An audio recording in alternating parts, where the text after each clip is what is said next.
I'm Taylor Fentz. I'm one of the metals interns this summer at Touchstone, and I'm here talking with Boris Bally, who is from what I remember, you ride the line between metalsmith and sculpture. Does that accurately kind of define what you do, or do you define yourself at all? Yeah, I'm undefinable.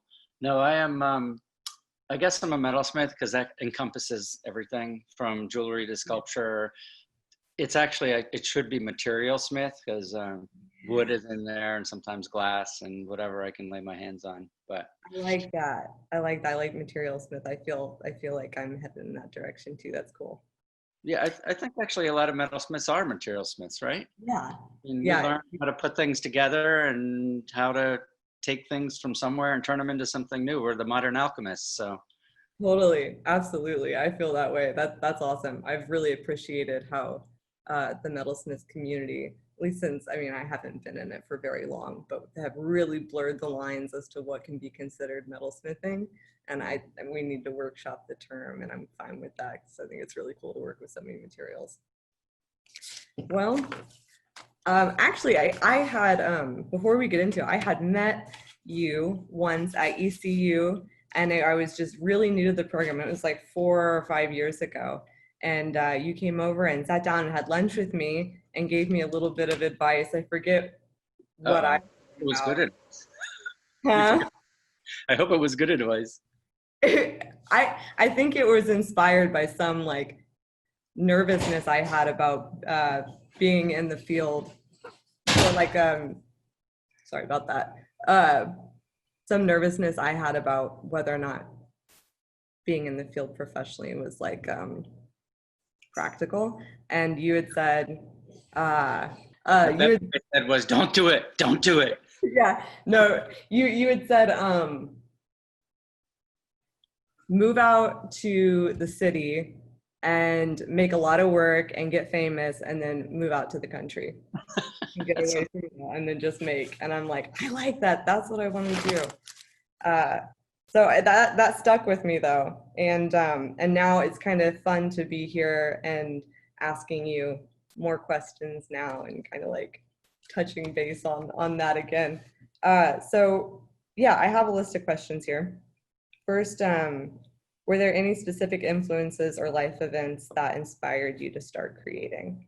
yes, absolutely. And I have to say that I'm extremely fortunate that I come from a multicultural family that is very heavy in the arts and in design. My father was an industrial designer. My mom was a tapestry weaver.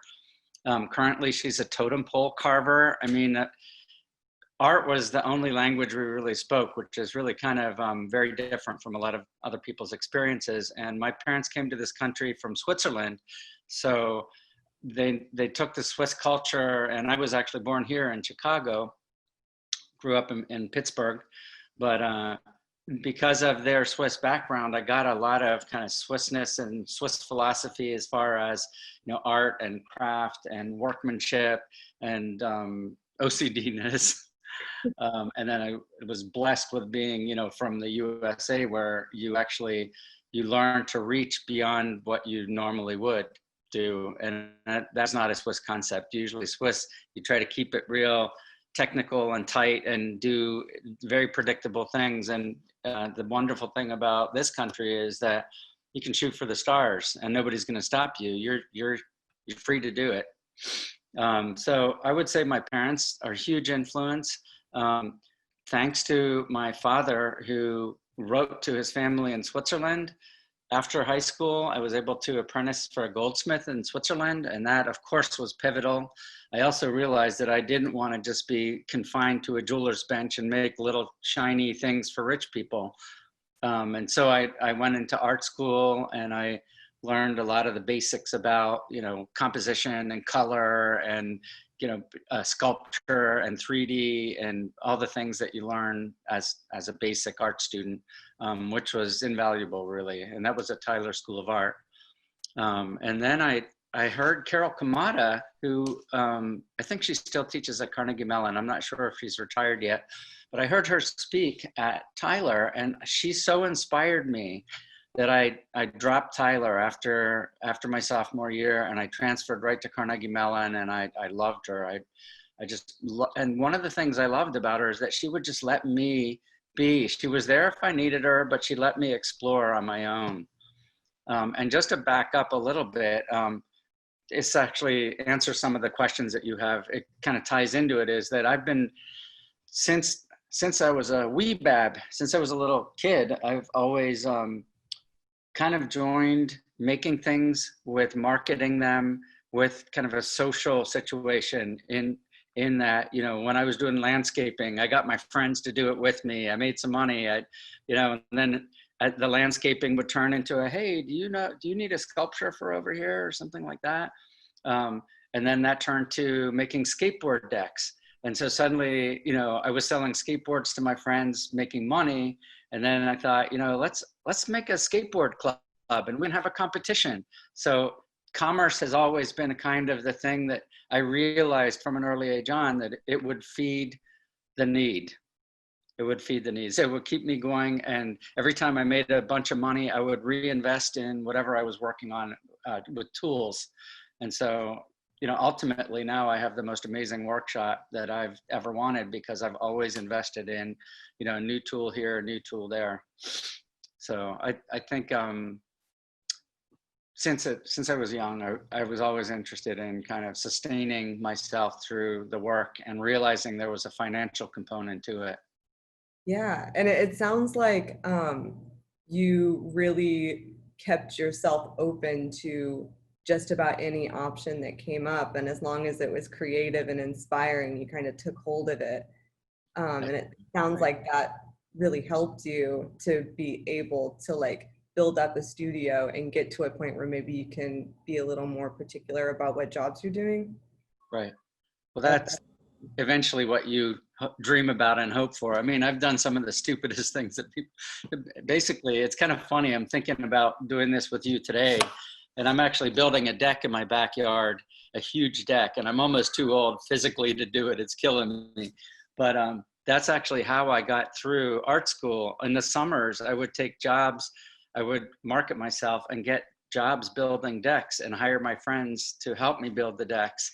And now here I am, come full circle. Yeah. And I mean, speaking of like the health and sustainability, like as far as our bodies go with making work, you made a lot of work, and some of it is, it's big to me. You know, I stay about in this scale and even smaller. And so did you get to a point where you had to start hiring other people to help you to handle the workload?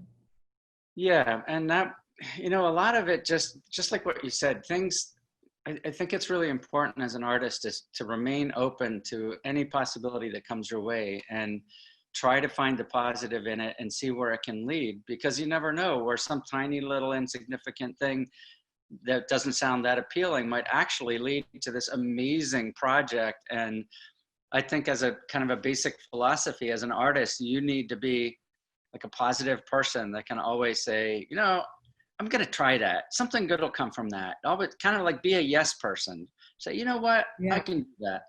And that leads to amazing things. There's a comedian, Tim Minchin, that in his address to the University of South Wales or something like that, he said something like he's a micro organizer, micro dreamer. He dreams small. If you have too big a plan, you're gonna miss a lot of the little things, little shiny things that are coming your way because they're not fitting to your big plan. So he kind of shows the importance of grabbing any little shiny thing that comes your way and going with it, because you never know.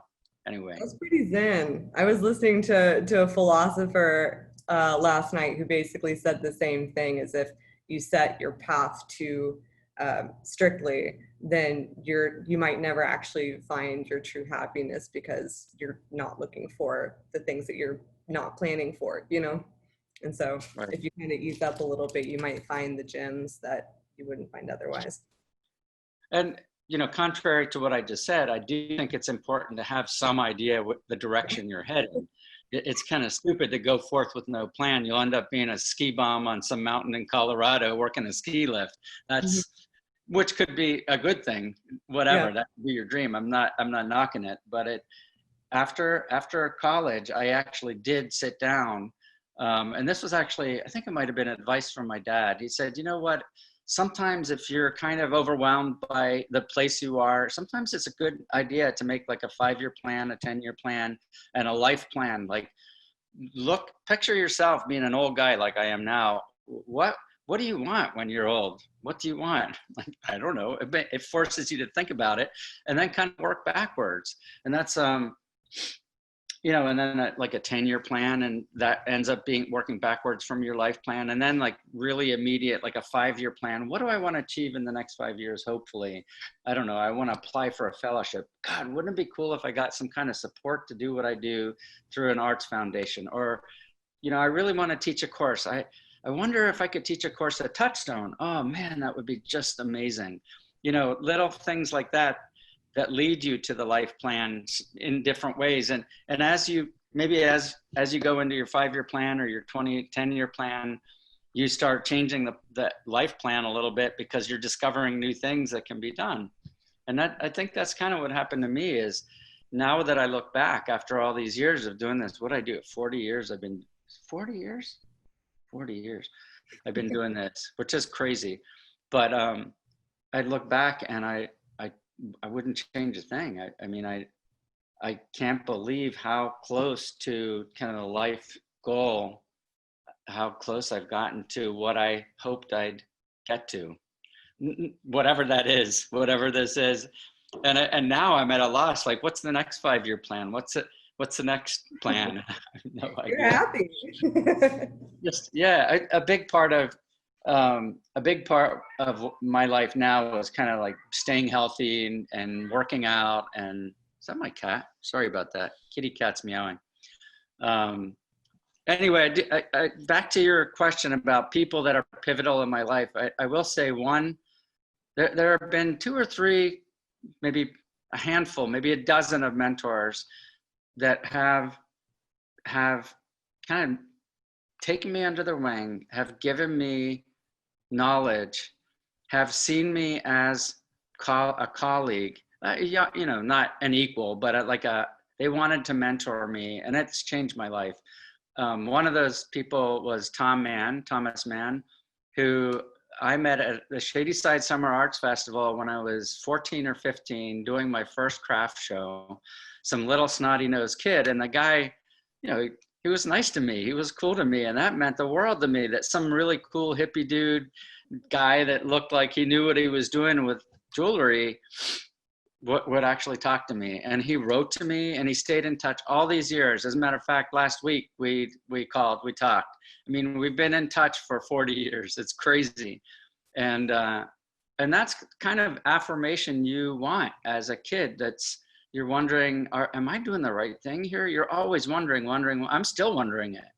And then once in Pittsburgh, when I was living in Pittsburgh, I was teaching at Carnegie Mellon, and the Society of Contemporary Crafts, I think they might have changed their name now, but I know they moved. They asked me to throw a party for one of their artists, and it was Robert Ebbendorf. And I said, sure, I'd love to. I'd be honored. And I threw a party. He came over, and I think he saw that I was a pretty serious guy, that I was really into what I was doing. And he, as soon as I met him, he showed me how to get work into museums. He would do it for me. He would help me find teaching gigs. He would kind of let people know that he thought I was going somewhere, which I had no clue that I was or that I would. But to have that kind of affirmation was huge. Yeah, that's awesome. And just to kind of go back, I mean, you did that for me in a way when you just sat down and had lunch with me. I didn't know anyone there, and it was awkward, especially those first few conferences when you don't know anyone and you just feel like a wallflower. And yeah, you came over and sat down and had lunch with me, and I nervously asked you some questions and kind of showed my ignorance, and you gave me some really cool advice and I remembered it and it made me feel like I belonged. And yeah, so. And that's actually what I really like about metals, is that we really are an extended family. And I think even, maybe I'm naive to say this, but I think it's even more so in our field than it is in other fields, because it is so, we're such a small field and we're such a diverse field. It really is like a family. You got the loud ones over there and the quiet ones over there, and we're all different, but we all kind of learn the same stuff, and we work it differently, but we're all interested in what we all do. I mean, I see it on the social media stuff all the time. I love seeing what people are up to. I don't always get to respond to everything, but I feel very much, even during COVID, I feel very much connected to everybody. And I think that's a really lovely thing that we have. There are tons of designers have IDSA. Their annual conferences are 3,000, 4,000 people. You can't possibly meet everybody or know everybody. And Abana is huge, and the glass blowers are huge. I mean, we really have kind of the ECU conferences were fabulous because they were a little bite-sized family thing where you actually could sit down and meet people without like this huge fray of like the Society of North American Goldsmiths conference. So that's a gem. Yeah, I really I appreciated going to ECU for my first conference before going to SNAG, because SNAG was really overwhelming and ECU felt like more intimate and personal and like a little more laid back, for sure. But now, like when you stay in it long enough and you get to know people, it is a small world, and you get to know everyone, and it is pretty tight knit, and it's nice, for sure. Well, goodness. We covered a lot of my questions, but I have two more that I definitely want to get to before our time is up. Is there a white whale achievement you've obtained or that you're still working towards accomplishing? Okay, I'm not sure what the white whale thing is, but that sounds like some biblical thing. But what you mean by that is something that I wish that I could do, that it's just elusive, that I just can't get? Yeah, or has there been that like holy grail, if you will, achievement finally got, or that you're still working to obtain? Yes, there is. And it's funny because as a jeweler, and just like you were saying, you only work this big, my kind of, I guess, developmental philosophy has been to always to work something really small, learn that, and then shove it away and do something bigger. So it's always small, big, small, and that kind of keeps you light on your feet. It's like a boxer kind of moving around. And so probably about, when was that? Maybe 10 years ago now.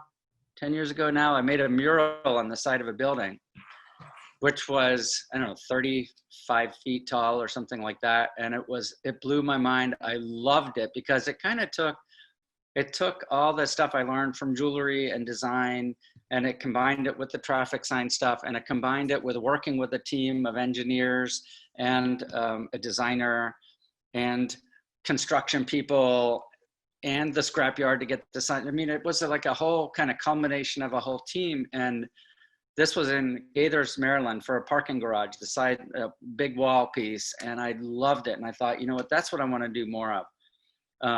And so maybe two years ago now, I got an even bigger job to do something in Omaha, Nebraska, which is again, another wall like that.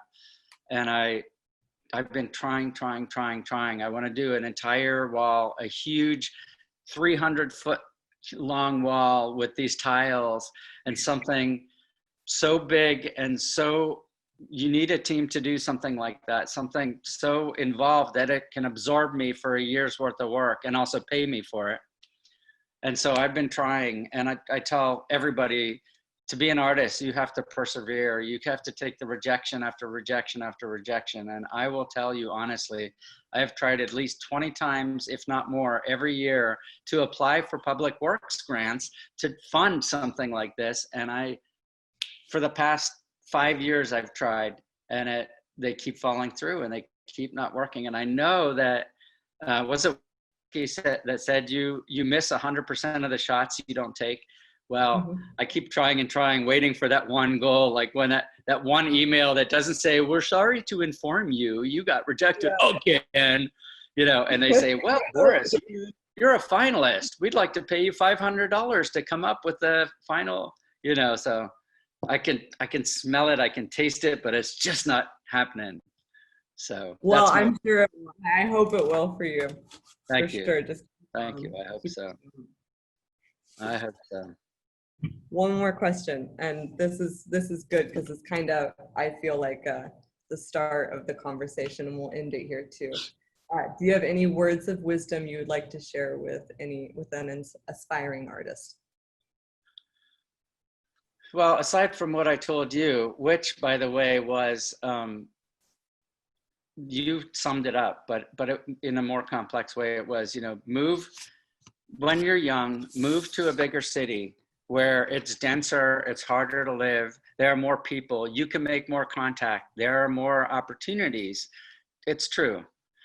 Once you've established yourself, I don't know about getting famous, but once you've established your connections and yourself, and you've gone to snag a couple times, and you do have a web of connections, like you said, get the hell out of the city and find somewhere where you can actually have space that you need to build a shop, to live your life that's not as hard as living in the city is hard. So that's what I kind of told you. And I still believe that. But I would say that the best thing, I think the thing that has served me most are a few things. One is work ethic. You have to want to work. Nothing comes easily. And dare I say, this new virtual generation where everything's iPhones and CAD cam and this and that, you still have to, you might be doing a pretty picture on your screen, but you actually do have to overload your schedule with tons of stuff that's actually often physical, mounds of work, intellectual, physical, just lots and lots and lots of work. There's no way around it. And I'll confess, I don't know if I've ever confessed this to anyone, but I thought when I went to art school, it would be easy, that art would be an easy path. I'm so naive, but it's a great path. I love it. I wouldn't change a damn thing. I wouldn't change a thing, but work is one of them. The other thing is to always set your goals high. Even out of reach high. I think the people that are the most successful, that I really respect, a lot of my colleagues that end up getting these amazing jobs or amazing opportunities because they had the courage to break off more than they can chew, just to kind of see what would happen. And they're up there and they're doing it. And the more like that you do, the more you can do, and the more you're able to work that. And I think that's good advice. Reach high, work hard. And I think that the last thing I would say is remember that you're part of a community, and that this is a kind of a cyclical life, and that what you get from your mentors, I think it's your responsibility to give back to the field, to the younger generation. Be generous, be inclusive, because we're like a family, and that's what families do. And I think that's the only way that this field will survive anyway. That's kind of my advice. Use your heart. That's awesome advice. I think that essentially sums up some great tools, if not the way to become successful in our field. That's really good advice, all of it. Well, it has been awesome talking to you. Thank you so much for doing this Zoom interview for Touchstone's Pathways to Professions. Thank you so much, Taylor. It's such an honor, such a pleasure to see you again after what, 5 years you said? Yeah, something like that, yeah. I hope we get to see each other at the next ECU conference. Yeah. Or Touchstone, right? At Or Touchstone. I hope. Or Touchstone? What's that? Or Touchstone, is that what you said? Or Touchstone, maybe. Yeah, maybe. Yeah, I love teaching the high schoolers there. That was a really, really wonderful session, like the high school week, whatever. Yeah. Really cool. Yeah, I'm glad they do that. I mean, it's not a normal season right now, so I haven't got to experience that as much, but I'm glad that they do that, because I got to experience working with teenagers at a summer camp before, and I thought I'd hate it. I thought I was like, no, I don't know how to do that. I don't know how to talk to them, but it was really rewarding. I actually really enjoyed it. It's easy. They just like, it was so much easier than I expected. If you're just really honest with them and nice to them, like they want that. They want like friendship and approval and stuff. And it was As soon as there's any bullshit, they smell it a mile away. You have to be honest and fun, and you have to love. You know what? It's contagious. When you love what you do, they pick right up on that, and they get enthusiastic, and then they kind of mimic each other and get even more enthusiastic. It's like you whip up this fervor, metal fervor. Yeah, I mean, from what I remember, like all of the teenagers were trying to hide their nerdiness and be cool, and I just was like, I'm a nerd. I'm a nerd and I love what I do, and you guys don't have to hide it anymore either. And they were nice. It was great.